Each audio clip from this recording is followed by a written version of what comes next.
Madame et Monsieur les ministres, nous n'avons jamais été en rupture de masque. Cette phrase lunaire du président a de quoi choquer. Trois hypothèses. Soit en disant nous, il parle de l'approvisionnement en masques de lui-même et de Madame Macron, et auquel cas il a sûrement raison. Soit le président vit dans une dimension parallèle où le coronavirus n'a jamais existé.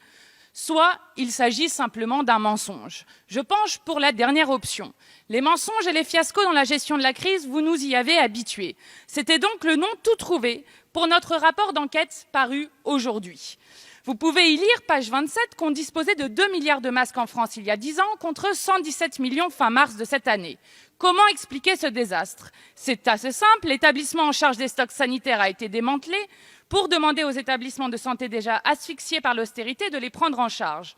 Voici comment les stocks ont fondu comme neige au soleil, voici comment les politiques d'austérité ont mis en danger notre sécurité sanitaire. Alors vous allez me répondre que ce n'est pas de votre responsabilité, c'était les gouvernements précédents. Nous sommes d'accord, c'est sûr que la responsabilité des dirigeants d'avant est engagée. Mais c'est aussi la vôtre. Qui a supprimé la réserve sanitaire nationale? Un certain Emmanuel Macron, ministre sous Hollande. Et votre gouvernement avait été alerté sur l'insuffisance des stocks dès 2018 par Santé publique France. Une demande de reconstitution d'un stock à hauteur d'1 milliard de masques vous était parvenue en 2019. Vous l'avez ignoré. Et votre responsabilité, c'est sans doute les soignants qui en parlent le mieux.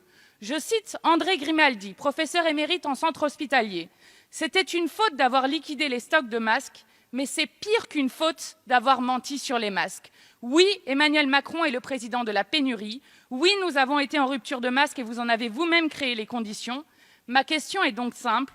Comment le président peut-il encore mentir à la face de celles et ceux qui ont dû gérer votre impréparation coupable? » Merci beaucoup, cher collègue. Monsieur le ministre. Pendant 1 minute 50, j'ai cru que c'était un procès politique, Madame la députée, mais heureusement, il y a une question à la fin. La réponse à vous apporter, Madame la députée, elle est peut-être d'écouter l'entièreté des propos du président de la République. Peut-être que vous n'avez écouté que la phrase, vous avez peut-être vu le bout de tweet qui en a été extrait, mais si vous écoutez l'intervention du président de la République, il a été extrêmement clair.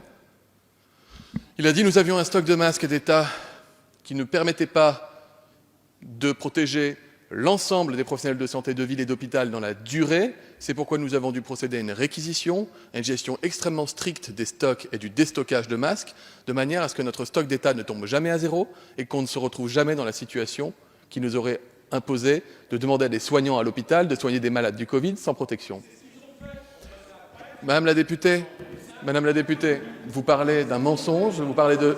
Ce n'est pas une question... Bon, je vous ai répondu.